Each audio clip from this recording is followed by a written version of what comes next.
चलो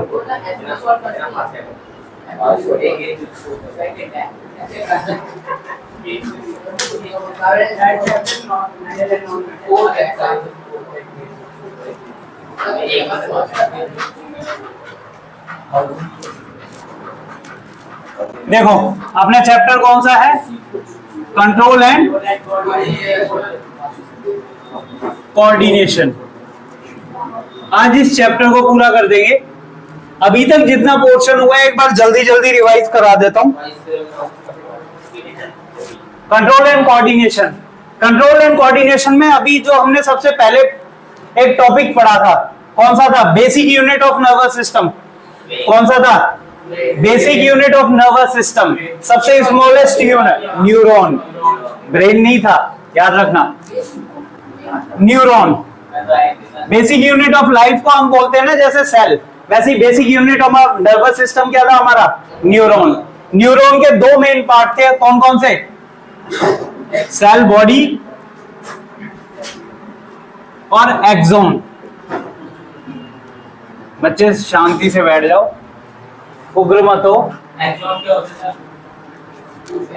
class attend नहीं करी थी ना। सेल बॉडी, देखो सेल बॉडी दो पार्ट बताए थे तुम लोगों को। जो हेड वाला पार्ट होता है हमारा उसे हम क्या बोल देते हैं, सेल बॉडी, और नीचे वाला जो ट्यूबुलर पार्ट होता है उसे हम क्या बोलते हैं, एक्सोन। याद आ रहा है, नहीं आ रहा, एक्सोन ये वाला पार्ट है और ऊपर वाला पार्ट क्या था, सेल बॉडी। इसका एक सेंटर में क्या था, न्यूक्लियस। यहां पर हमारे क्या थे, डेंड्राइट्स। यहाँ पे छोटे छोटे ग्रेन्यूल्स थे, क्या बोलते हैं इसे, नाम लिखाया था निजिल ग्रेन्यूल्स, जो कि नरिशमेंट का काम करते हैं, निजिल ग्रेन्यूल्स। और ये क्या थे हमारे, डेंड्राइट्स। बहुत इंपॉर्टेंट डायग्राम है, एक दो बार पेपर में भी आया हुआ है, डेंड्राइट्स। ये वाला पार्ट है एक्सोन। इसमें बीच बीच में क्या है, ऐसे नोड्स बनी हुई है, नोड्स और इंटरनोड्स।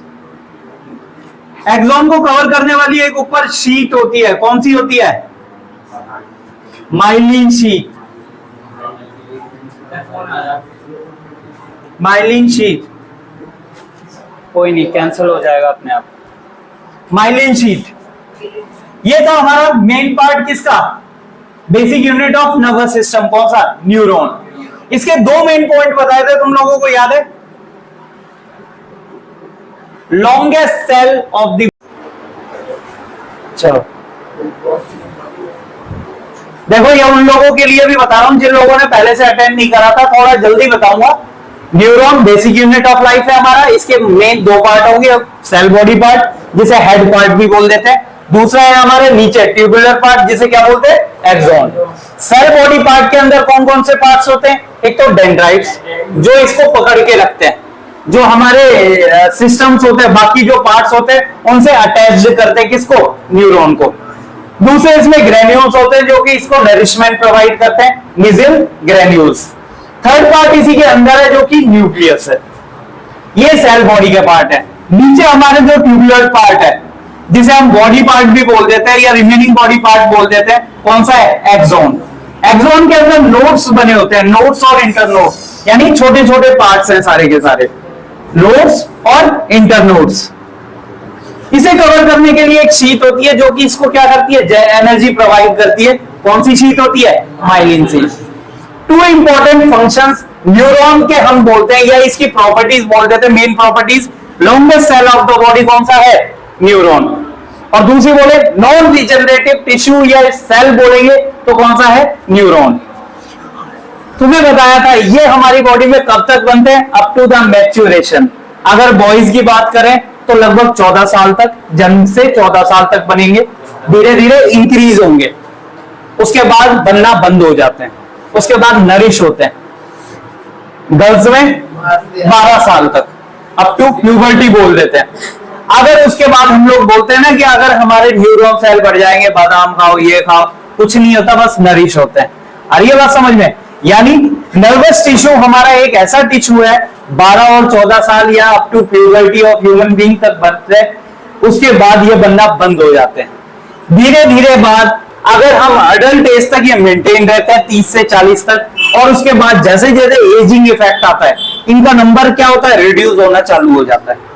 जैसे बोलते हैं ना, जैसे ज्यादा एज लोग होते हैं 70 साल के 80 साल के, कई बार बच्चे नहीं बोल देते मजाक में सठिया गया या मेमोरी लॉस हो गई, तो वो जनरेशन बेसिकली होता है क्या, उनके अंदर न्यूरॉन सेल क्या है, डैमेज होते चले जाते हैं, है ना। कई बार बच्चे मजाक में नहीं, बूढ़ा सठिया गया, हाँ सारे दिन पीछे पड़ा रहता है एक ही चीज को इस एज से सब निकलते हैं। और ये बात समझ रहे हैं, ऐसे मत बोलो, इस एज से सब निकलते हैं। कई बार ये न्यूरॉन्स किसी डिजीज की वजह से भी कम हो सकते हैं। कौन सी, मेनिंजाइटिस वगैरह कोई डिजीज हो जाती है, ब्रेन की कोई डिजीज हो गई, ऐसा बोलते हैं ना। कई बार हमारे स्पाइनल नर्व्स काम करना बंद कर जाते हैं, बॉडी की आधी बॉडी क्या होती है, पैरालिटिक कंडीशन में चली जाती है, तो उसमें क्या होता है, न्यूरॉन डैमेज हो जाते हैं, और डैमेज न्यूरॉन कभी भी दोबारा रीजनरेट नहीं हो सकते। आ रहा है बात समझ में। तो ये हमारी बेसिक यूनिट थी किसकी, नर्वस टिश्यू की। उसके बाद हमने पूरे नर्वस सिस्टम को कितने पार्ट में डिवाइड करा था, 3 पार्ट में। सबसे पहला पार्ट कौन सा था, central nervous system. Central nervous system जो हमारी बॉडी का मेन सीपीयू सिस्टम है, या मेन पार्ट बोल देते हैं नर्वस सिस्टम का, वो कौन सा है, central nervous system. Central nervous system के कितने पार्ट होते हैं, 2 पार्ट। कौन कौन से, ब्रेन और स्पाइनल कॉर्ड। ब्रेन को अगर हम डिवाइड करें तो कितने पार्ट में डिवाइड करेंगे, 3 पार्ट में। कौन कौन से, फोर ब्रेन,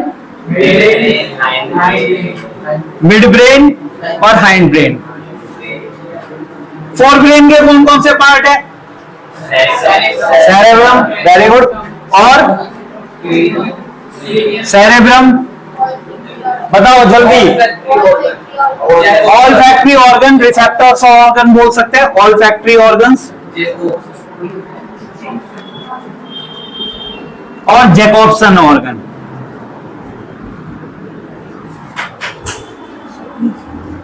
ये फर्स्ट पार्ट था, ये सेकंड था, ये थर्ड था। कभी कभी इसी में एक और पार्ट ले लेते हैं जिसे बोलते हैं हम हाइपोथैलेमस। फोर ब्रेन का सबसे बड़ा पार्ट है, यानी हम बोलते हैं ना फोर ब्रेन को, ये फोर ब्रेन के अंदर हम हाइपोथैलेमस, हमारी बॉडी का सबसे स्मार्टेस्ट पार्ट बोल देते हैं। पिट्यूटरी से भी ज्यादा कई बार अच्छा फंक्शन करता है, बड़ा होता है साइज में, उसे बोल देता है हाइपोथैलेमस। वो भी इसी में ही आ जाता है, हाइपोथैलेमस। वैसे तो मिड ब्रेन का पार्ट लगता है क्योंकि साइज पता है, लेकिन आता है किसमें, फोर ब्रेन में। अभी बात करते हैं सेरेब्रम। हमारी बॉडी के मेन वॉलेंटरी फंक्शन कौन कंट्रोल करता है, सेरेब्रम। ऑल्फैक्टरी ऑर्गन का मतलब कौन कौन से ऑर्गन है, हमारे sense organ, mainly eyes. Ophthalmologist याद है ना, ऑप्थेल्मो, ऑल्फैक्टरी ऑर्गन, आईज को कंट्रोल। जैकोब्सन का मतलब स्मेल सेंसेशन को कंट्रोल करना, यानी हमारा जो नोज पार्ट है उसको कौन कंट्रोल करता है, जैकोब्सन ऑर्गन। बताया था सबसे बड़ा जैकोब्सन ऑर्गन किसका होता है, ब्लू व्हेल का। उसके बाद हम अर्थ पे बात करें, डॉग का, जिनकी स्मेल सेंसेशन पावर सबसे ज्यादा होती है। हाइपोथैलेमस क्या कंट्रोल करता है हमारी बॉडी का, टेम्परेचर, वेरी गुड। फिर बात करते हैं मिड ब्रेन की। मिड ब्रेन का क्या फंक्शन होता है, इन दोनों को कनेक्ट करने का काम कौन करता है, mid brain. Transmission of signal from fore brain to hind brain कौन कंट्रोल करता है, मिड ब्रेन। अगर मैं अब हाइंड ब्रेन के पार्ट की बात करूं तो कितने पार्ट है इसके, 3। कौन कौन से, बाकी लोग भी बोलो भाई, याद नहीं है क्या, सेरेबेलम, और दूसरा पोन्स, और मेडुला ऑब्लोंगाटा। याद करते जाओ, ये सीधे सीधे पार्ट शॉर्ट फॉर्म में याद रहेंगे। सेरेबेलम क्या कंट्रोल करता है हमारी बॉडी का, इक्विलिब्रियम, इक्विलिब्रियम कंट्रोल करता है। सेरेबेलम देखो हमारी बॉडी का हैंड ब्रेन का सबसे बहुत डेलिकेट पार्ट बोल देते हैं, जो कि डिस्टर्ब हो जाता है in case of alcoholic condition. Cerebrum हमारी बॉडी का इक्विलिब्रियम कंट्रोल करता है, यानी हमारी बॉडी को ये सेंसेशन पावर बताता है, या ये बोल दो ये रिजल्ट ऑब्टेन करने की पावर बताता है कि अगर मैं मूवमेंट कर रहा हूं अगर मैंने इधर पाँव रखना है तो ये कितनी डिस्टेंस पे है, जो कि डिस्टर्ब होने लग जाता है अल्कोहलिक कंडीशन के अंदर। यानी बोल दो प्रिसाइज वॉलेंट्री मूवमेंट को कंट्रोल कौन करता है, सेरेबेलम। प्रिसाइज वॉल्यूमेट्रिक कंट्रोल का मतलब जिन लोगों के हैंड क्या बोलते हैं, हैंडी टेक्निक्स होते हैं, जो कारपेंटर्स होते हैं, जो टेक्नीशियन होते हैं, जिनका बहुत ज्यादा प्रिसाइज कंट्रोल रहता है, जैसे मान लो सोने का काम करने वाला है, हीरे का काम करने वाला है, बहुत ही प्रिसाइज मूवमेंट करते हैं धीरे धीरे, उनका ज्यादा एक्टिव पार्ट कौन सा होता है, सेरेबेलम। यानी इक्विलिब्रियम कंट्रोल करना और precise voluntary control movement cerebellum control करता है। क्वेश्चन भी बोर्ड में आया हुआ था, एल्कोहलिक कंडीशन में हाइंड ब्रेन का कौन सा पार्ट काम करना थोड़ा सा स्लो कर देता है, सेरेबेलम। याद रहेगा। पोन्स क्या कंट्रोल करता है हमारी बॉडी का, रेस्पिरेशन। Very good, respiration. हमारी बॉडी का रेस्पिरेशन कंट्रोल करता है pons. Last part medulla oblongata, यानी बोल दो हमारे ब्रेन का सबसे लास्ट पार्ट कौन सा है, मेडुला ऑब्लोंगेटा। किसको कनेक्ट करके रखता है हमारे ब्रेन को, स्पाइनल कॉर्ड से। यानी ये पूरा पार्ट समझ में आ गया। अब स्पाइनल कॉर्ड की बात करेंगे। स्पाइनल कॉर्ड, स्पाइनल कॉर्ड अगर हम बोलेंगे स्पाइनल कॉर्ड, वैसे तो हम डिटेल में देखेंगे स्पाइनल कॉर्ड। स्पाइनल कॉर्ड एक हमारा बोनी स्ट्रक्चर होता है जिसके अंदर हमारी स्पाइनल कॉर्ड क्या होती है, पूरे पार्ट को बोलते हैं, या स्पाइनल कॉर्ड्स की नर्व्स सेफ होती हैं। उस बोनी स्ट्रक्चर को क्या बोलते हैं, वर्टिब्रल कॉलम। वर्टिब्रल कॉलम यानी ये मान लो ये स्पाइनल कॉर्ड किसके अंदर रहेगी, वर्टिब्रल कॉलम के अंदर, और ये ब्रेन हमारे किसके अंदर रहता है, स्कल या क्रेनियम। क्रेनियम यानी हमारा हड्डियों का ढांचा जिसके अंदर ब्रेन सेफ रहेगा उसे क्या बोलते हैं हम, स्कल या क्रेनियम। और हमारी स्पाइनल कॉर्ड किसके अंदर सेफ रहती है, वर्टिब्रल कॉलम। आ रहा है समझ में। ये तो हमारा सेंट्रल नर्वस सिस्टम। दूसरा नर्वस सिस्टम कौन सा आता है, peripheral nervous system. Peripheral nervous system को बोल देते हैं या पैरासिम्पैथेटिक नर्वस सिस्टम बोल देते हैं। इसके अंदर मेन हमारी नर्व्स आती हैं। कौन कौन सी नर्व्स होती हैं, क्रेनियल नर्व, लास्ट क्लास में कराया था, पढ़ के नहीं आए, और स्पाइनल नर्व्स, विसरल नर्व्स। अब फंक्शंस की बात करते हैं। हमारी बॉडी के अंदर कितनी क्रेनियल नर्व्स होती हैं, 12 पेयर। याद रखना कितनी होती हैं, 12 पेयर। यानी अगर मैं क्रेनियल नर्व्स की बात करें तो हमारी जो नर्व्स होती हैं क्रेनियल नर्व, जो कि एक्शन सेंटर से सेंट्रल नर्वस सिस्टम तक इंफॉर्मेशन पहुंचाने का काम करती हैं, कौन सी नर्व्स होती हैं मेन, क्रेनियल नर्व्स, 12 पेयर। हमारी बॉडी में स्पाइनल नर्व कितनी होती हैं, 31 पेयर बोल देते हैं, लेकिन एक्चुअल में वो कितनी होती है, 31 पेयर। याद रखना। आ रहा समझ में। विसरल नर्व 4 नंबर तो बताया नहीं था मैंने इसका। विसरल नर्व्स क्या होती है, ऐसी नर्व्स होती हैं जो कि डायरेक्टली हमारे बॉडी के इंटरनल ऑर्गन्स को कनेक्ट करती है, किससे, स्पाइनल कॉर्ड से। याद रहेगा, 1 2 3। स्पाइनल नर्व्स को हम क्या बोलते हैं, स्पाइनल नर्व्स हमारी 31 पेयर से होती है, लेकिन ये दोनों तरह से काम करती है, motor nerves, sensory nerves. Visceral nerve कुछ होती है डायरेक्ट नर्व्स जो कि स्पाइनल कॉर्ड से इंटरनल ऑर्गन, कुछ स्पेसिफिक ऑर्गन होती है, उनसे डायरेक्ट कनेक्ट करती हैं। यानी कॉम्बिनेशंस में नहीं है, वो तुम्हारे कोर्स में नहीं है, सीधा याद रखना। वैसे कुछ होती हैं जैसे जो हमारे हार्मोनल कंट्रोल होती है ना, एंडोक्राइन हार्मोन और एक्सोक्राइन हार्मोन। कुछ हार्मोन्स होते हैं हमारी बॉडी को पूरा कंट्रोल करते हैं, जैसे एड्रेनालिन वगैरह। उन कंट्रोल, अब एड्रेनालिन कहां से सीक्रेट होता है, एक ग्लैंड होती है एड्रेनल ग्लैंड जो कि किडनी के ऊपर होती है, उसको कंट्रोल करने के लिए विसरल नर्व्स होती है। आ रहा है समझ में। तो ऐसे कुछ पार्ट्स होते हैं। यहां तक हमने कर लिया था, जल्दी से एक बार देख लो फिर आगे बढ़ेंगे। ये पोर्शन हमारा सारा हो गया था। क्रेनियल नर्व्स का मेन फंक्शन है इंफॉर्मेशन ले जाना कहां तक, सेंट्रल नर्वस सिस्टम तक, और सेंट्रल नर्वस सिस्टम से दोबारा स्पाइनल कॉर्ड की बात करेंगे, स्पाइनल कॉर्ड तक लाना, मेन स्पाइनल नर्व्स हो जाते हैं। ये मान के चलो हमारी जो सेंसरी नर्व्स और मोटर नर्व्स हैं उनको हम क्या बोल देते हैं, कई बार क्रेनियल नर्व्स बोलना बोल के क्या बोल देते हैं, स्पाइनल नर्व्स बोल देते हैं, जिनका नंबर बहुत ज्यादा होता है 31 पेयर तक। यानी अगर मैं स्पाइनल कॉर्ड की भी बात करें तो हाँ पूरी बॉडी में फैले होते हैं। इस तरह से जो जालों का गुच्छा लगता है ना, ऐसा लगता है सर्वर और नेटवर्क की तरह, वो काम करती है ये हमारा दोनों। आगे बढ़े, अब बताएगा ये तो हमने किसकी बात करी थी, ह्यूमन बीइंग्स की। अब आगे हम किसकी बात करेंगे, बॉडी के अंदर प्लांट्स की बात करेंगे, जिसके अंदर मूवमेंट और कंट्रोल, सारे हार्मोनल सिस्टम जितने भी होते हैं वो सारे देखेंगे। ये सारा का सारा किसका है, हमारा ह्यूमन बीइंग का। ये वाला हमारा हो गया था सारा। अब प्लांट्स के अंदर की बात करेंगे, रब कर दूं इस सारे को।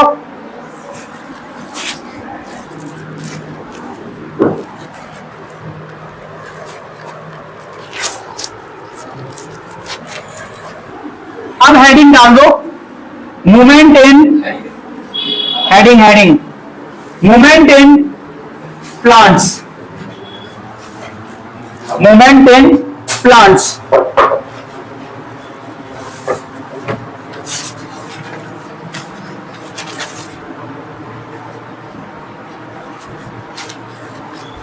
Movement in plants.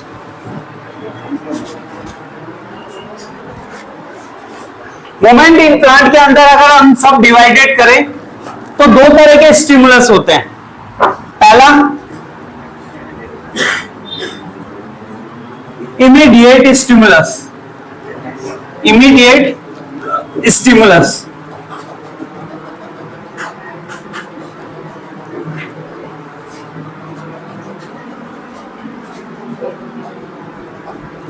यानी हमने एनिमल्स के अंदर तो पढ़ लिया कि हमारे बॉडी मूवमेंट किस तरह से होंगे, क्रेनियल नर्व से, स्पाइनल नर्व से, या फिर हमारे ब्रेन के किस पार्ट से होंगे। प्लांट के अंदर ऐसा कोई सिस्टम नहीं होता, लेकिन उसके अंदर अलग अलग स्टिमुलस पार्ट होते हैं। अब इमीडिएट स्टिमुलस फॉर मूवमेंट, ये बोल सकते हैं कौन सा स्टिमुलस हो गया, एक तो इमीडिएट स्टिमुलस में केमिकल स्टिमुलस हो गया। अभी जब बोलूंगा जब लिखना केमिकल स्टिमुलस, या फिर मैं बोल देता है प्रेशर स्टिमुलस, प्रेशर स्टिमुलस। अभी बात करते हैं इसकी है क्या मेन, अभी नोट मत करना। प्रेशर बेसिकली किसका कंट्रोल होता है, वाटर का। पार्शियल प्रेशर होता है वाटर। आप देखो केमिकल स्टिमुलस की बात कर रहे हैं, प्लांट के अंदर कुछ केमिकल होते हैं जो कि पर्टिकुलर रिलीज होते हैं किसी भी टाइम के उसके मूवमेंट के लिए, केमिकल स्टिमुलस बोलते हैं या केमिकल रिलीज बोल देते हैं। प्रेशर स्टिमुलस का मतलब क्या है, पानी का कम ज्यादा होना किसी पार्ट पे। एक प्लांट को मैं एग्जांपल की फॉर्म में बताया था, टच मी नॉट, क्या नाम था इसका, बायोलॉजिकल नेम क्या था, छुई मुई बोलते हो ना, ये तो कॉमन नेम हो गया। बॉटनिकल नेम था इसका एक मिमोसा प्यूडिसा, ये इसका बॉटनिकल नेम है, मिमोसा प्यूडिसा।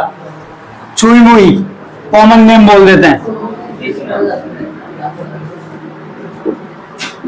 अब देखो ये बेस्ट एग्जांपल है किसका, केमिकल स्टिमुलस या प्रेशर स्टिमुलस। बेसिकली होता क्या है, ये छुई मुई वाला जो प्लांट रहता है, अगर हम इसे टच करेंगे ये अपने आप को क्या करता है, इसकी लीव्स होती है ये फोल्ड हो जाती हैं। किस वजह से, प्रेशर की वजह से। जहां पे टच करोगे वहां से वाटर का मूवमेंट दूसरी साइड होने लग जाता है और उधर का प्रेशर कम हो जाता है और वो क्या करता है, अपने आप को कॉन्ट्रैक्ट कर लेता है। और जैसे ही धीरे धीरे थोड़ी देर बाद प्रेशर मेंटेन होता है दोबारा, उसके लीव्स ऐसे खुल जाती हैं। तो कैसा स्टिम, हाँ क्या, वो भी देखेंगे, वो बहुत सारे पिक्चर प्लांट्स वगैरह भी आते हैं उसमें। केमिकल स्टिमुलस बोलते हैं, यानी हमारी बॉडी के सेंसेशन टच प्रोग्राम से हो रहे हैं, या प्रेशर किसका, बेसिकली वाटर का।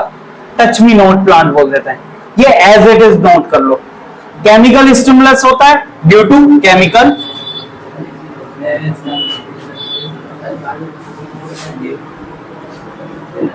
प्रेशर स्टिमुलस से होता है ड्यू टू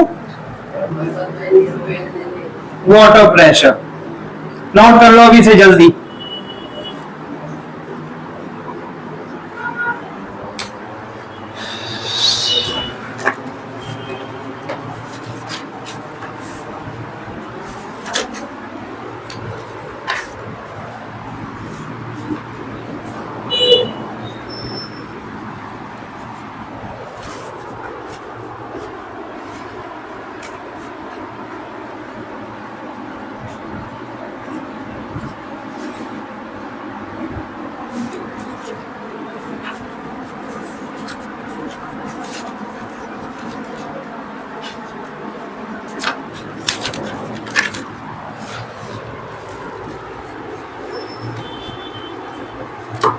हो गया?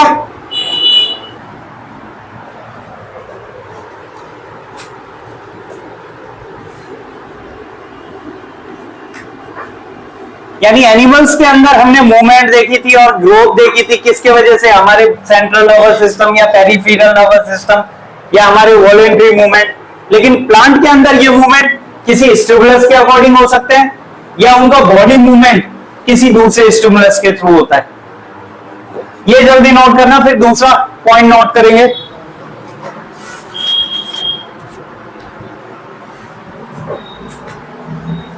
दूसरा मेन पॉइंट ले सकते हैं हम लोग, movement due to growth. Movement due to growth.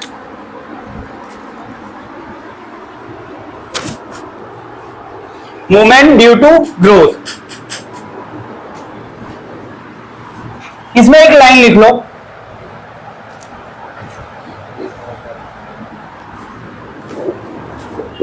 the growth is directional, the growth is directional, the growth is directional due to which the growth is directional due to which the plant appearing moving, due to which the plant appearing moving। अब देखो कौन कौन से movement हो सकते हैं हम लोग अगर इसमें देखेंगे, ये सारे, हाँ रब कर दो इसे। अब ये मूवमेंट कैसे कैसे होते हैं उनको देख लेते हैं। इनको हम क्या भी बोल देते हैं, ट्रॉपिक मूवमेंट। प्लांट ऐसा लगता है कि हमें चल रहा है, इस मूवमेंट को बोल देते हैं हम tropic movement. Tropic movement, tropic movement.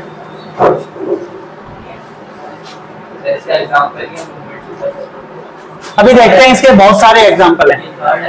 नहीं, इसी के अंदर ही है जो हमने सेकंड पॉइंट लिखा था ना अभी। हाँ, ड्यू टू ग्रोथ। हमें ग्रोथ किस वजह से लगती है? ट्रॉपिक मूवमेंट की वजह से। अब इसी के अंदर कौन कौन से मूवमेंट है? Photoperiodism, photoperiodism.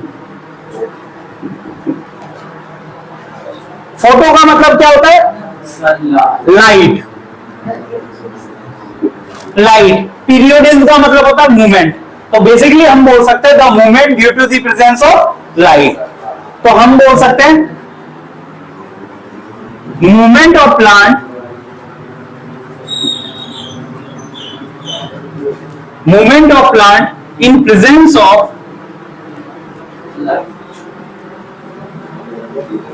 Of light. Light भी बेसिकली कौन सी होगी? सनलाइट। फोटोपीरियोडिज्म। इसमें अगर इसको डिवाइड करना चाहे ना, बड़ी क्लासेस में है, तुम्हारे नहीं है, बस इतना सा ही पार्ट है। दो तरह के मूवमेंट होंगे, पॉजिटिव मूवमेंट और नेगेटिव मूवमेंट। अगर प्लांट की ग्रोथ लाइट की साइड हो रही है तो उसे बोलेंगे पॉजिटिव फोटोपीरियोडिज्म। कुछ प्लांट होते हैं जिनको लाइट पसंद है, हम जैसों में भी कुछ प्लांट होते हैं, कुछ प्राणी होते हैं जिनको लाइट पसंद है, इसलिए लाइट धूप में बाहर ज्यादा निकलते हैं। कुछ होते हैं नेगेटिव पीरियोडिज्म, ऐसे प्लांट जिनको लाइट ज्यादा पसंद नहीं है, वो अंधेरे में रहना पसंद करते हैं। नेगेटिव पीरियोडिज्म, फोटो पीरियोडिज्म, जैसे ज्यादातर हमारे जो मनी प्लांट्स वगैरह होते हैं, तुमने देखा होगा मनी प्लांट की अगर बात करें, ऐसे मनी प्लांट जो घर के अंदर लग रहे हैं, उनके अंदर क्लोरोफिल कंटेंट ज्यादा होता है, ग्रीन ज्यादा होते हैं। और ऐसे मनी प्लांट जो कि लाइट की प्रेजेंस में ज्यादा रहता, उनके पत्ते येलोइश हो जाते हैं, ग्रीन और येलो मिक्स हो जाते हैं, उनमें क्लोरोफिल कंटेंट क्या होता है, कम होता है।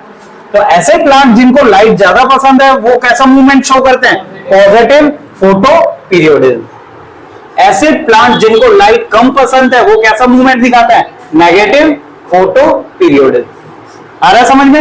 ये क्या है, एक तरह का ट्रॉपिक मूवमेंट है, प्लांट का मूवमेंट किसी भी स्टिमुलस की वजह से। अब इसमें स्टिमुलस क्या है, लाइट है। एक मूवमेंट हो गया, दूसरा देखते हैं, चलो जियो ले लेते हैं, जियोट्रोपिज्म। जियोट्रोपिज्म में movement of plant in presence of gravity. Stimulus बोल सकते हैं, स्टिमुलस ड्यू टू ग्रेविटी।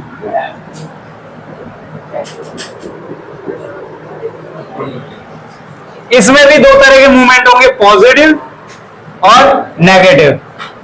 इसका क्वेश्चन बोर्ड में आया था, रुको अभी तक। इसका क्वेश्चन कैसे आया था, क्वेश्चन ये आया था प्लांट का कौन सा part positive geotropism movement show करता है, रूट्स। याद रखना, यानी ग्रेविटी नीचे है डाउनवर्ड, और उस डायरेक्शन में सबसे ज्यादा प्लांट के कौन से पार्ट उगते हैं, रूट्स। तो पॉजिटिव जियोट्रोपिज्म कौन सा मूवमेंट शो करता है, रूट्स के अंदर। और स्टेम कैसा शो करेगा, स्टेम नेगेटिव।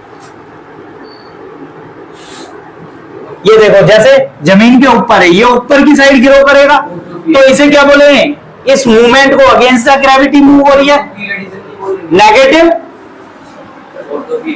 नहीं, जब जियोट्रोपिज्म की बात कर रहे हैं, जब की बात कर रहा हूं मैं, फोटो पीरियोडिज्म में भी अलग चलेगा, उसके लिए भी बोल सकते हैं नेगेटिव फोटो पीरियोडिज्म, जमीन के अंदर जा रहा है, आ रहा है, लाइट से दूर जा रहा है।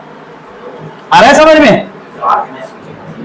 नेगेटिव स्टेम को शो कर दिया, और पॉजिटिव कौन शो कर रहा है, रूट्स।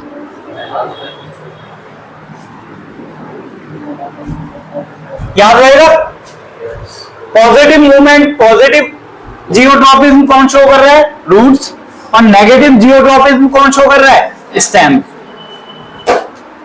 दो तरह के मूवमेंट हो गए, फोटो पीरियोडिज्म, जियोट्रोपिज्म। थर्ड, कोई और, हाइड्रोट्रोपिज्म। देखो याद रखना, बहुत इजी है। हाइड्रो वर्ड कहां से निकल के आया है, वाटर से। Hydro stimulus due to water.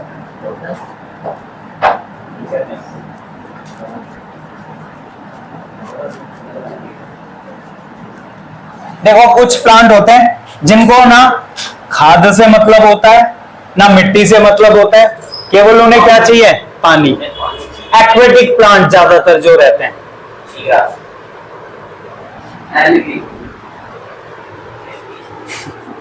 Hydrotropism, इसमें भी पॉजिटिव नेगेटिव। जो पानी की तरफ मूव करेगा वो पॉजिटिव हाइड्रोट्रोपिज्म शो कर रहा है। कुछ होता है जो पानी से दूर भागते हैं, नेगेटिव हाइड्रोट्रोपिज्म। अच्छा, इससे रिलेटेड एक डिजीज भी होती है ह्यूमन बीइंग्स में, हाइड्रोफोबिया। पानी से डरता है आदमी।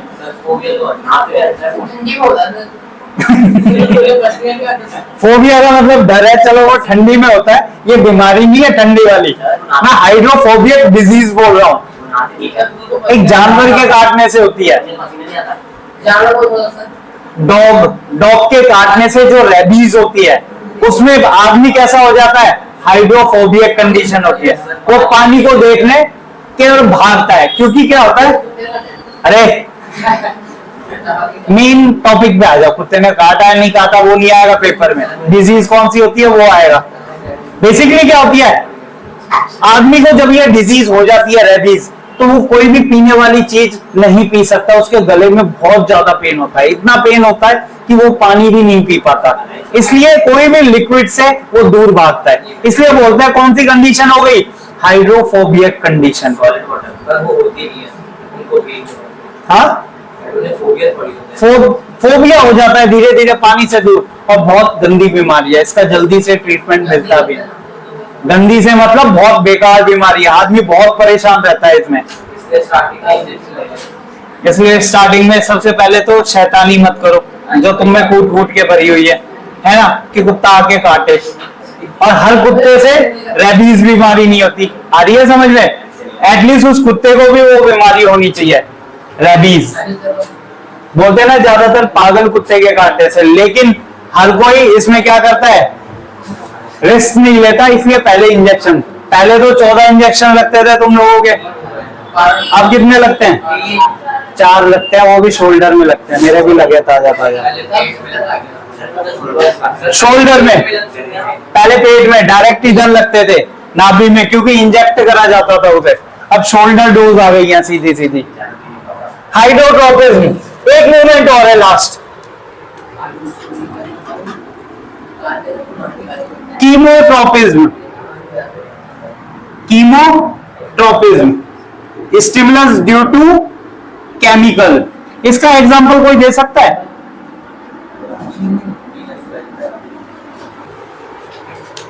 Chemotropism. Very good. Pollen grains क्या करते हैं, जब फर्टिलाइजेशन करते हैं, पॉलन ग्रेन्स फीमेल फ्लावर पे बैठते हैं और पॉलन ट्यूब जनरेट करते हैं, तो फर्टिलाइजेशन से पहले उसे केमिकल जो होते हैं फ्लावर प्लांट या फीमेल फ्लावर प्लांट के अंदर, पॉलन ट्यूब को मूवमेंट देने का काम करते हैं, यानी उन्हें रास्ता बताने का काम करते हैं। उस मूवमेंट को बोला जाता है कीमोट्रोपिक मूवमेंट, यानी केमिकल के अगेंस्ट पॉलन ट्यूब का जो मूवमेंट है उसे बोलते हैं कीमोट्रोपिक मूवमेंट। ये भी बहुत इंपॉर्टेंट है, तो इसमें एग्जांपल लिख सकते हो,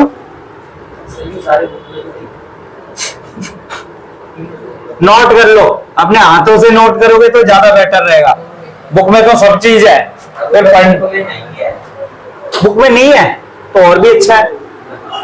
तुम्हारी एनसीईआरटी की बहुत अच्छी खूबी है, उसमें अगर ट्रॉपिक मूवमेंट लिख दिया ना, तो उसका मतलब ये सारे तुम्हारे कोर्स में, आउट ऑफ सिलेबस कुछ भी नहीं है, आ रहा है समझ में। अगर उसने एक तरह का लिख दिया कि प्लांट के अंदर ट्रॉपिक मूवमेंट होते हैं, तो ये सब तुम्हारे कोर्स में है कोर्स में, आ रहा है समझ में।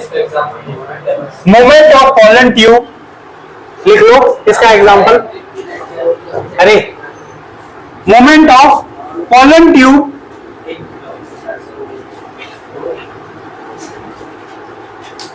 एक घंटा इधर ध्यान दे लो, movement of pollen tube in style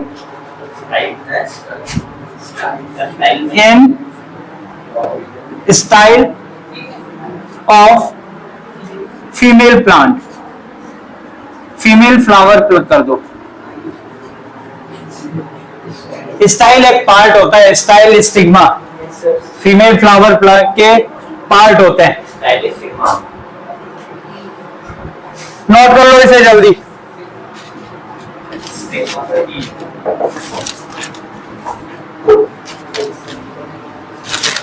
और तो मेन हो गए तुम्हारे सारे, करा दिए ये।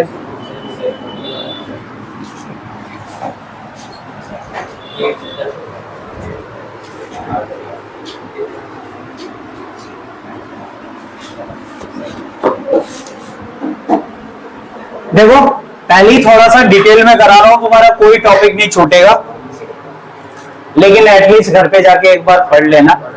अभी भी तुम ब्लैंक आए हो, जैसा लास्ट क्लास में छोड़ा था वैसे ही आ गया, अब घर पे जाके इसे एक बार पढ़ लेना। 17.5 है, ज्यादा नहीं है, 17.5। हाँ ये मूवमेंट हो गए, क्या थक गए क्या तुम सारे लोग ऐसे बैठे हो? स्कूल वालों का तो समझ आ रहा है, जो घर होके आ रहे हैं उनका तो ज्यादा थकान नहीं होनी चाहिए। हाँ, छुट्टी मारी थी ना आज तुम लोगों ने, बाकी लोगों ने? क्या स्कूल से नहीं होता? 5 days वीक।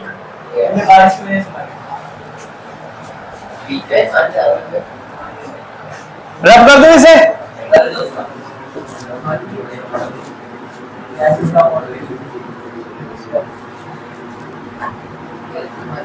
Chemical movement. अब देखो, अब जो पोर्शन हम लोग पढ़ेंगे, ये तो हमने बात करनी किसकी, ट्रॉपिक मूवमेंट की। अब प्लांट के अंदर कुछ केमिकल मूवमेंट्स होते हैं। केमिकल मूवमेंट्स के बेसिकली अगर मैं बात बताऊं, प्लांट हार्मोन की बात करेंगे अब हम लोग। केमिकल मूवमेंट, हेडिंग डाल लो, chemical movements. Chemical movements,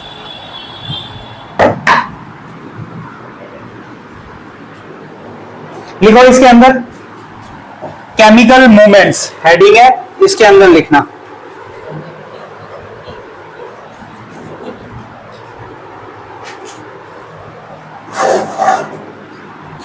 A chemical compound is released. A chemical compound is released.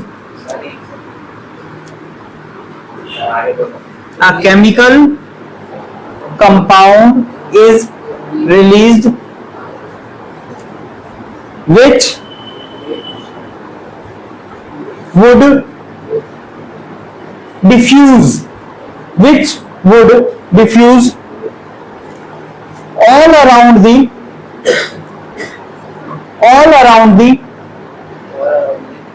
original cell, all around the original cell, original cell,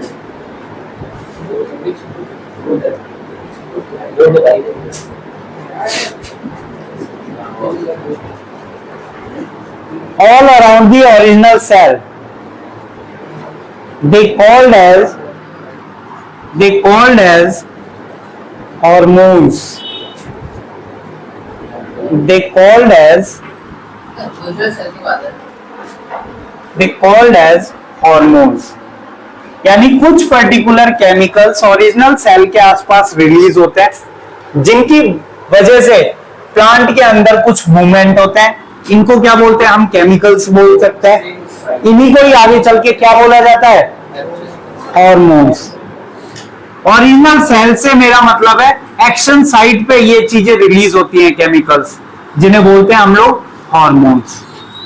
अब किन हार्मोन्स की बात करेंगे? छोटी सी हेडिंग डाल लो, प्लांट हार्मोन। Plant hormones.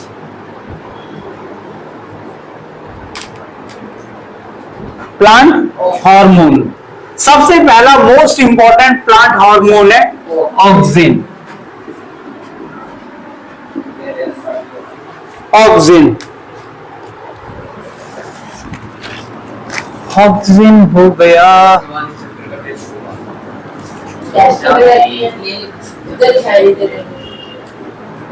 अरे तूने तो दिया ही नहीं, तो अच्छी बात है ना, तुम लोगों का एटलीस्ट रिवीजन हो जाएगा। तेरा तो पीछे वाला भी नहीं हुआ, फिर पेपर में पहुंच जाते हो स्कूल के, फिर बोलते मार्क्स नहीं आते। आ रहा है समझ में? तो टेस्ट होना भी तुम लोगों के लिए ही अच्छा है।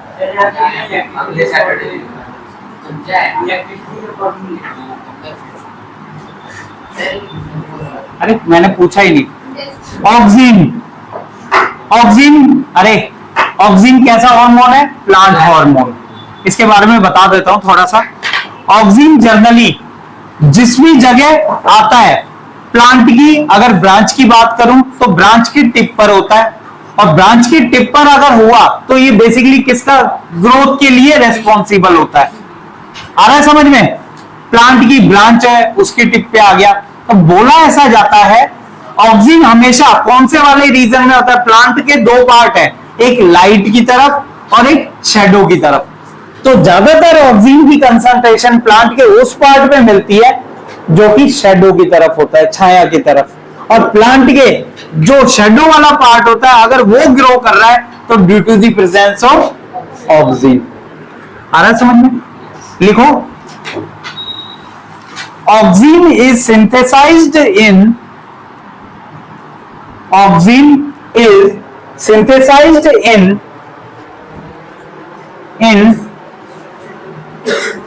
the tip of shoot, the tip of shoot,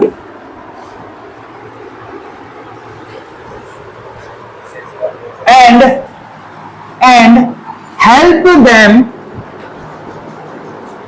help them to grow,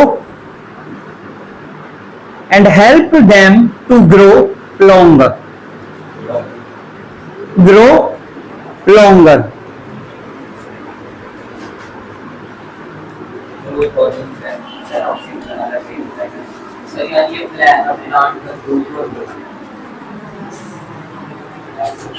यानी प्लांट की ग्रोथ के लिए रेस्पॉन्सिबल होता है कौन? ऑक्सीजन। इंपॉर्टेंट हार्मोन होता है। नेचुरल हार्मोन की बात करें, अब तो केमिकल ऑक्सीजन भी बनाए गए हैं, जल्दी से सब्जी का साइज बड़ा कर दें, घिया इतनी सी है इतनी बड़ी कर दें ताकि 4 घरों में जाए और सब बीमार होके हॉस्पिटल आए। है ना, रात रात भर में इंजेक्शन लगा दिए सारे पंपकिन्स में, इतने से पंपकिन को इतना बड़ा कर दिया। अच्छा, सब आपस में को रिलेटेड होता है। मैं इंजेक्शन लगाऊं, वो तेरे पास आए, फिर तू भी इंजेक्शन लगा। इसलिए वो प्लांट हार्मोन है। अभी मैंने एनिमल हार्मोन की बात नहीं करी है। आया समझ में? प्लांट हार्मोन भगवान ने बहुत सोच समझ के बनाया। उसे पता है खुराफाती जीव मेरे से गलती से बन गया, जो बहुत ज्यादा सोचता है, एक्सपेरिमेंट करने की भी सोचता है ना।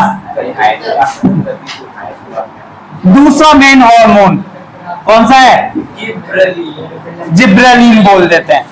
जिब्रेलिन, जिब्रेलिन क्या? Acid. Gibberellin acid plant hormone है। ये भी रहने दो, फॉर्मूले तक मत जाओ, होता सब कुछ है। जिब्रेलिन एसिड के अंदर लिखो help in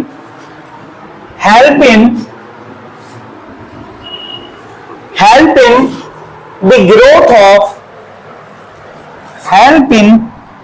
growth of stem and flower, stem and flower. कई सब्जियों में, कई प्लांट्स में स्टेम और फ्लावर को जल्दी ग्रो कराने के लिए जिब्रेलिन दे दिया जाता है। और जो नेचुरल तरीके से होते हैं ना प्लांट हार्मोन जिब्रेलिन, वो स्टेम और फ्लावर की ग्रोथ के लिए रेस्पॉन्सिबल होते हैं। आ रहा है समझ में?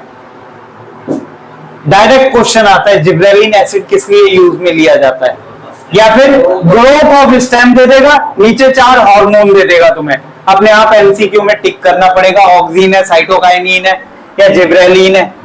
आ रहा है समझ में? एमसीक्यू भी आ सकते हैं। ये तो हो गया जिब्रेलिन। मैं हार्मोन बताऊंगा जो तुम्हारी बुक में नाम से दिए हुए है। थर्ड है साइटोकाइनिन। साइटोकाइनिन, अच्छा हुआ तुम लोग आ गए, बाकी बचे हुए बच्चों को कैसे पता लगेगा। साइटोकाइनिन, साइटोकाइनिन भी हमारा मेन इंपॉर्टेंट हार्मोन है, जो कि बेसिकली क्या करता है? सेल डिवीजन को कंट्रोल करता है। लिखो it promote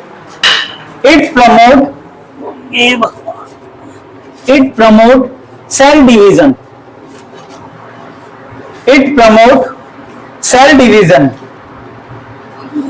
and higher concentration, it promote cell division and higher concentration is found in fruit and seed. Higher concentration is found in fruit and seeds.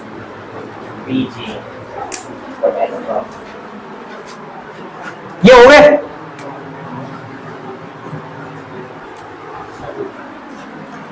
ये तो हो गए हमारे प्लांट हार्मोन जो कि ग्रोथ के लिए रेस्पॉन्सिबल है या सेल एनलार्जमेंट के लिए रेस्पॉन्सिबल है। अब कुछ ऐसे होते हैं जो उल्टे भी चलते हैं, inhibitors, abscisic acid,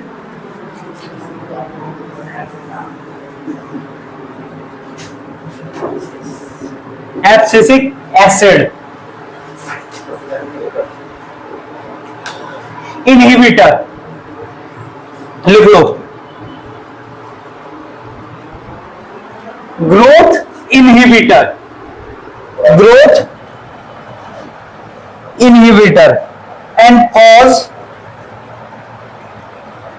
growth inhibitor and cause wilting.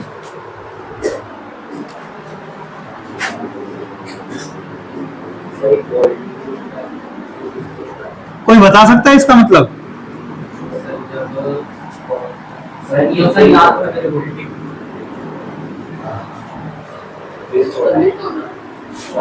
जब पत्ते सूख जाते हैं।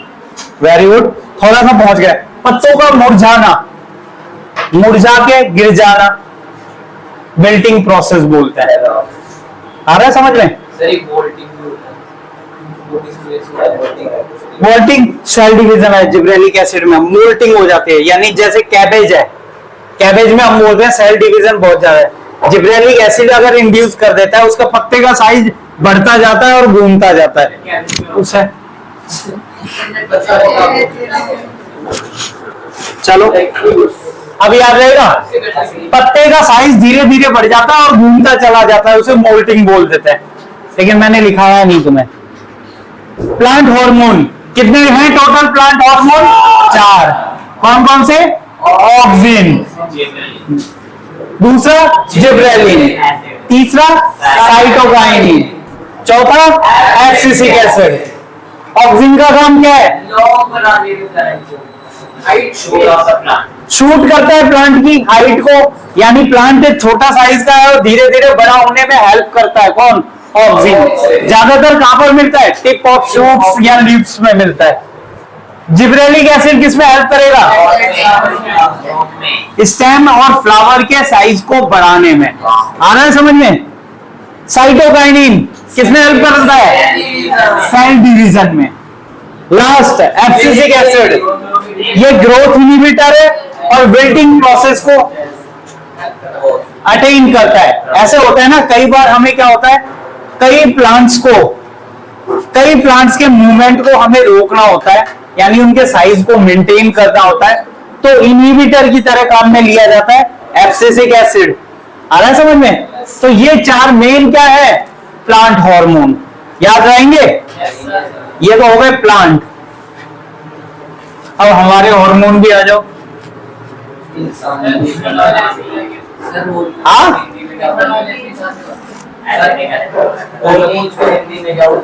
ये मेरे को भी नहीं पता। पता तो है, याद नहीं आ रहा। हाँ, हार्मोन को हिंदी में क्या बोलते हैं?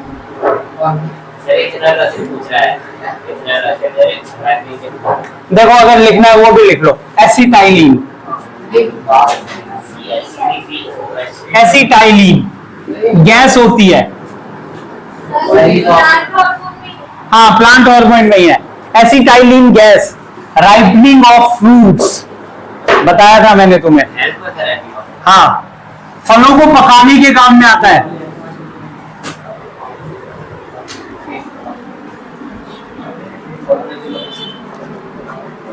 राइपनिंग ऑफ फ्रूट्स, जनरली लोग केले वेले और पपीते वगैरह को पकाने के काम में लेते हैं, आम वगैरह को पकाने के काम में लेते हैं एसिटाइलिन गैस।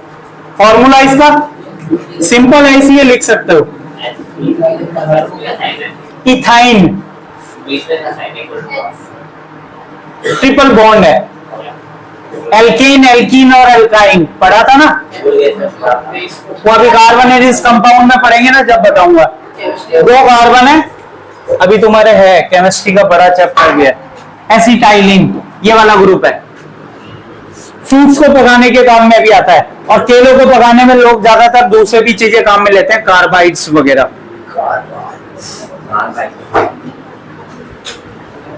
ये हो गए। अब लिखो एनिमल हॉर्मोन्स।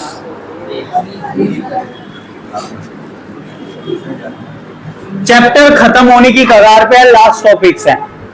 हाँ, आ रहा है समझ में? छुट्टी करके क्या करोगे? कल भी तो छुट्टी है। कौन सी तुम्हारी मीटिंग वगैरह है? हाँ, तो कोई बात नहीं, जो चल रही है उस पर तो ध्यान दो पहले। अच्छा, अभी इधर आ जाओ। अभी मैंने नहीं बोला कि मेरी कल कब है क्लास।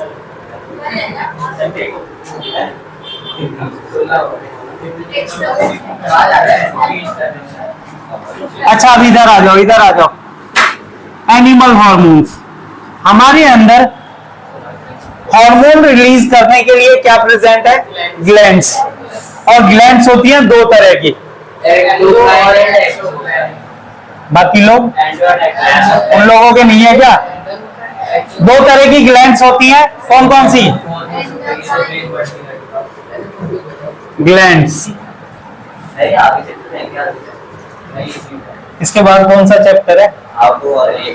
उसमें नहीं है। ग्लैंड्स का यूज कोऑर्डिनेशन, देखो कंट्रोल एंड कोऑर्डिनेशन की जब हम लोग बात करते हैं, कंट्रोल एंड कोऑर्डिनेशन की, तो कोऑर्डिनेशन के लिए कौन हेल्प करता है? हार्मोन्स।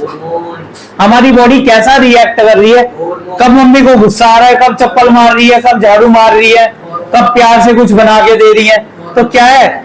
हार्मोनल लोचा। अच्छा, तुम जाके क्या करोगे? वो वाला पार्ट बंद ही कर दोगे जहां से चप्पल उठती है। अगर ऐसे होता ना कंट्रोल, तो हम ह्यूमन बीइंग क्या करते? उस पार्ट को ही बॉडी में से हटा देते जो आदमी को गुस्सा दिलाता है या कुछ भी करता है। देखो बॉडी के अंदर से, हाँ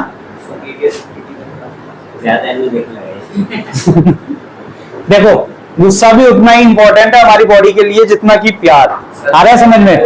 अगर हमें गुस्सा नहीं आए तो कई बार हमारी बॉडी में से एड्रेनलिन जो रिलीज होता है वो रिलीज होना बंद कर देगा। तो हमारी बॉडी के लिए दोनों ही पार्ट इंपॉर्टेंट है। जैसे बोलता है ना, सुख और दुख, हंसना उतना ही इंपॉर्टेंट है जितना कि रोना, है ना? या रोना ही उतना इंपॉर्टेंट है जितना कि हंसना। अब ग्लैंड्स में आते हैं। कितने तरह की होती हैं? दो तरह की, एंडोक्राइन्स और एक्सोक्राइन।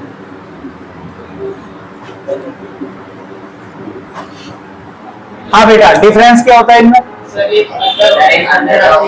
अरे सबका नंबर आएगा, सबका आएगा, एक एक के पास जाऊंगा। हाँ बोलो।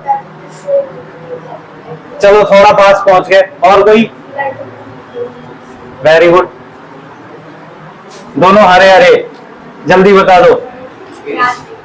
याद नहीं? बताया था। गर्ल्स में से और कोई? बाकी गर्ल्स है ना? अरे चुप हो जाओ। किसी को पता है एंडोक्राइन और एक्सोक्राइन मेन डिफरेंस किस? बेटा अब की बार मैं बोलूंगा नहीं, खड़ा करूंगा, फिर सारे क्वेश्चन तो ऐसे ही पूछूंगा। एनर्जी को बचा के रखा का, कंजर्वेशन ऑफ एनर्जी काम आएगी। अब कंजर्वेशन नहीं पूछा। एक्सोक्राइन और एंडोक्राइन में मेन डिफरेंस। हाँ रावत जी। एंडोक्राइन और एक्सोक्राइन में मेन डिफरेंस। एंडोक्राइन का हार्मोन से बॉडी के अंदर है, एक्सोक्राइन की बॉडी के बाहर। ये तो एंडो और एक्सो का मीनिंग बता दिया तुमने। नहीं। और कोई?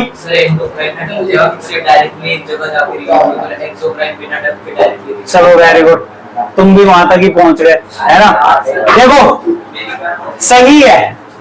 एंडोक्राइन बेसिकली क्या करती है? अपने हार्मोन को with in A cavity release करती है, और जिसको तुम लोग बोल रहे हो डक्ट। आ रहा है समझ में? यानी हार्मोन को डायरेक्ट ब्लड में रिलीज करने का मतलब है कौन सी ग्लैंड रिलीज करती है? एंडोक्राइन। और जो ब्लड के बाहर रिलीज करती है, यानी कैविटी के बाहर रिलीज करती है, वो होती है एक्सोक्राइन ग्लैंड। आ रहा है समझ में? हमारी मेन एंडोक्राइन और एक्सोक्राइन ग्लैंड्स मैं साथ में ही पढ़ा देता हूं। चलो, endocrine gland, main endocrine gland कौन कौन सी है? सबसे पहले में देख लेते हैं। हाइपोथैलेमस, हाइपोथैलेमस,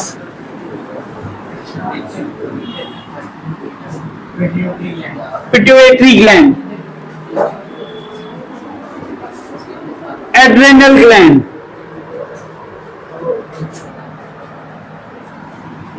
और थायराइड ग्लैंड,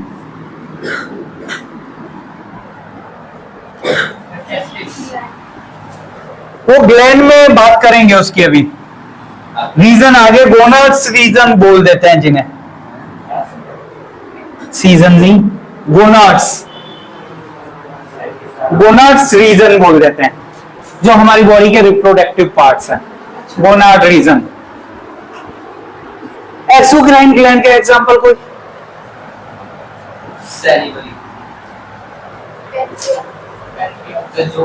पेंक्रियाज भी इसी में आ जाता है लगभग, और स्लाइवरी ग्लैंड भी बोल सकते हो, और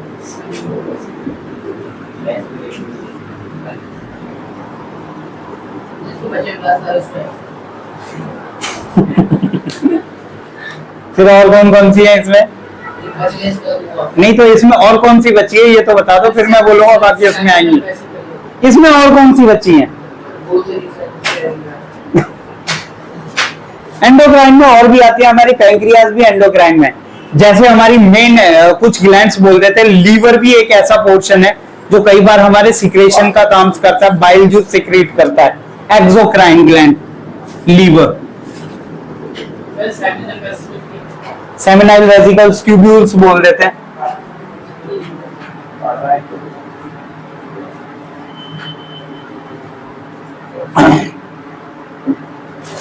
सेमिनल वेसिकल्स। अब देखो हमने एनिमल हार्मोन्स की बात करी है, हाइपोथैलेमस। हाइपोथैलेमस बहुत इंपॉर्टेंट पार्ट है हमारी बॉडी का। क्या कंट्रोल कर रहा था अभी? टेम्परेचर। डायरेक्टली इन्वॉल्व नहीं होता ये, बहुत सारी ग्लैंड्स को कंट्रोल करने का काम करता है हाइपोथैलेमस, या बोलेंगे मास्टर्स ऑफ ग्लैंड्स का काम करती है आफ्टर पिट्यूटरी। कौन? Hypothalamus. Master of masters gland पूछी जाए तो कौन है? हाइपोथैलेमस। और मास्टर ग्लैंड बोल देते हैं पिट्यूटरी। याद रहेगा? टीचर होगा टीचर हाइपोथैलेमस और टीचर पिट्यूटरी। पिट्यूटरी कौन सा हार्मोन रिलीज करती है? बताया भी ना, ग्रोथ हार्मोन जीएच। बॉडी में हाइट कंट्रोल करने का काम कौन करे? जितनी साइज में छोटी है उतनी ही ज्यादा बॉडी के फंक्शन कंट्रोल करती है पिट्यूटरी ग्लैंड। Growth hormone. अब देखो हर हार्मोन का रिलीज होना या तो ज्यादा अमाउंट में रिलीज होना या कम अमाउंट में रिलीज होना, दोनों ही सिस्टम बता देता हूं, hyper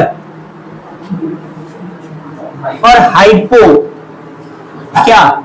hyper secretion, hypo secretion.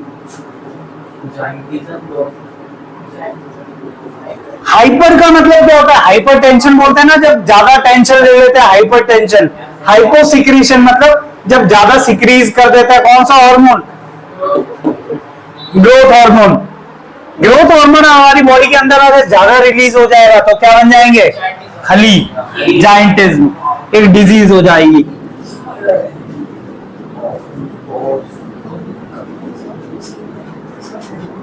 जाइंटिज्म है,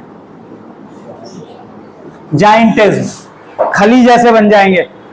जाइंटिज्म भी बेसिकली क्या होता है? एक डिजीज है। क्या हो गया? कोई बात नहीं। जाइंटिज्म अब सही है। जाइंटिज्म, अब इधर आ जाओ, अरे इधर आ जाओ, मूवी यहां चल रही है, कैमरे को छोड़ो। जाइंटिज्म, गदर नहीं चल रही बस। जाइंटिज्म, आज बेसिकली एक न्यूज पढ़ रहा था, सन्नी देओल ने 500 लड़कियों को पाकिस्तान से प्लेन में बुलाया गदर दिखाने के लिए। मैं इंडिया की पॉपुलेशन कम थी, एक बार सागरपुर में प्लेन भेज के देखता तो हम 500 की जगह 5000 भर देते। चलो अब इधर आ जाओ, चलो कोई तो मूवी है बेचारे को दोबारा खड़ा करने में हेल्प कर रही है। और ऐसे ही हीरोइन है उसके साथ अमीषा पटेल, जो आज से 20 साल पहले दिखी थी, अब 20 साल बाद दिखी है, बीच में कुछ मूवियों में चली ही नहीं। जाइंटिज्म, हाइपोसिक्रेशन का मतलब कम रिलीज होना। कौन सी डिजीज होती है? ड्रॉफिज्म। लिलीपुट, ड्रॉफिज्म, ड्रॉफिज्म का मतलब क्या होता है? देखो, ग्रोथ हार्मोन हमारी बॉडी में बोला जाता है जब तक तुम एज अटेन करोगे 21 से 22 साल, इवन 25 साल तक ये ग्रोथ हार्मोन रिलीज करती है। आ रहा है समझ में? 25 साल तक। कई बच्चों की हाइट 9 10 तक ऐसा लगता है थोड़ी कम है, लेकिन जैसे ही 10th 11th 12th तक निकल जाएगी एकदम से उनकी हाइट बढ़ जाएगी। आ रहा है समझ में? अरे इधर आओ। अरे अच्छा, जाना है क्या? अभी है 5 मिनट। कुछ हार्मोन्स ऐसे होते हैं बॉडी के, अरे रुको, कुछ हार्मोन बॉडी के ऐसे होते हैं जो बॉडी के फंक्शंस पे डिपेंड करते हैं। अगर हम कौन सा गेम ज्यादा खेलते हैं, कई लोग बास्केटबॉल वॉलीबॉल ज्यादा खेलते हैं, तो यूज और डिसयूज ऑफ ऑर्गन्स पे भी डिपेंड करता है कि हार्मोन कितने रिलीज हो रहे हैं। आ रहा है समझ में? तो उनकी भी हाइट अच्छी गेन करती है। वॉलीबॉल बास्केटबॉल जितने भी होते हैं खेलने वाले, कुछ कम उम्र में ही वेट लिफ्टिंग चालू कर देते हैं। वेट लिफ्टिंग का मतलब है वेट उठाना, तो उनकी हाइट क्या होती है? यूज और डिसयूज कम रह जाती है वेट लिफ्टिंग की वजह से। वेट लिफ्टिंग की बात कर रहा हूं, नॉर्मल कार्डियोवैस्कुलर एक्सरसाइज नहीं। वेट लिफ्टिंग का मतलब ज्यादा वेट, हम हैवी वेट उठाते हैं। बॉडी वेट नहीं कर रहा मैं, ग्रोथ हार्मोन की बात कर रहा हूं। बॉडी वेट तो घर की खेती है, कभी भी बढ़ा लो कभी भी कम कर लो। इतना समझ आया? कुछ हार्मोन, थायराइड कौन सा हार्मोन रिलीज करती है? थायरोक्सिन। अरे बच्चों ये याद कर लो, क्वेश्चन आएंगे डायरेक्ट। कौन सी ग्लैंड, कौन सी? हाँ अभी बात करेंगे। एड्रिनल के भी लिख लो, एड्रिनलिन।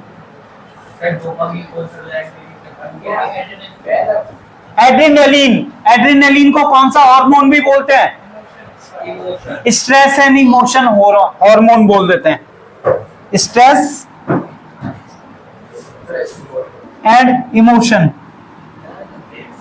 देखो हमारी बॉडी में कभी कभी हमें एकदम से स्ट्रेस ज्यादा हो जाता है। स्ट्रेस ज्यादा होने की वजह से क्या होता है? हमारी बॉडी में हार्ट बीट बढ़ जाती है। हार्ट बीट का मतलब हमारी बॉडी का ऑक्सीजन इंटेक बढ़ जाता है। ऑक्सीजन इंटेक, अब ये सारी चीजें हमारी बॉडी को स्टेबलाइज होने के लिए हेल्प करती हैं। कल बोर्ड का रिजल्ट आ रहा है तुम्हारा, अरे मान लो मान लिया जो ज्यादा पढ़ लिया उसे अपने मार्क्स की मेरे 98 से कुछ कम ना हो जाए परसेंटेज में, या 95 से थोड़े से ही ज्यादा है, कुछ है, बस मैं पास हो जाऊं, मेरा स्ट्रेस हार्मोन यहीं तक है। तो उन सिचुएशंस को कंट्रोल करने वाला हार्मोन कौन सा है? एड्रेनालिन। एड्रेनालिन हमारी बॉडी को तेज फंक्शन, बोलते हैं ना पीछे शेर आ गया एकदम से और तुम्हें उम्मीद ही नहीं थी, हमारी बॉडी में एकदम से एड्रेनालिन, अरे उसमें बेसिकली हमारे दिमाग का फंक्शन करना क्या होता है? तेज हो जाता है कि हम कैसे रिएक्ट करेंगे, क्या रिएक्शन देंगे। बोलते हैं ना डिफेंस में बोला जाता है एट प्रेजेंट कोई सी भी एक ऐसी सिचुएशन होगी, एट प्रेजेंट तुम लोग कैसे एक्ट कर रहे हो उस सिचुएशन से बचने के लिए, तो उसे बोलते हैं प्रेजेंस ऑफ माइंड। सबसे ज्यादा इंपॉर्टेंट हार्मोन कौन सा हो जाता है? एड्रेनालिन। आ रहा है समझ में? थायराइड कौन सा हार्मोन रिलीज करता है? थायरोक्सिन। जिसे मेंटेन करने का काम कौन करता है? आयोडीन। हाँ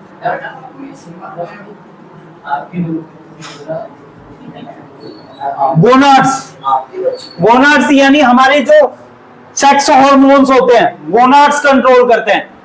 पूछा जाता है मेल हार्मोन टेस्टोस्टेरोन, ये जो जिम वगैरह में नहीं जाते टेस्टोस्टेरोन ज्यादा लेते हैं, और एस्ट्रोजन फीमेल हार्मोन।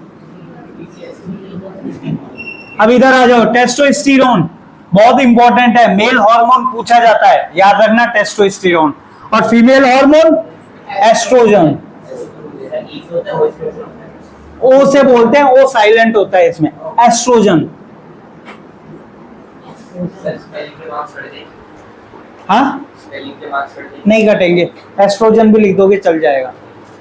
एस्ट्रोजन, वैसे तो और हार्मोन भी होते हैं, प्रोजेस्टेरोन होता है, ऑक्सीटोसिन होता है, ये फिर 12th में आ जाते हैं। कंट्रोल एंड कोऑर्डिनेशन में वैसे ही तुम्हारा बहुत बता दिया। सारी चीजें याद हो गई, ये सारी चीजें नोट कर लो अब जल्दी जल्दी। कर लेना। जाओ। सर डोपामिन कौन सा प्लांट?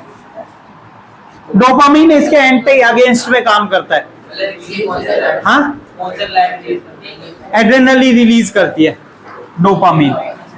अरे अभी और हार्मोन बताऊंगा, रुको। बाकी लोग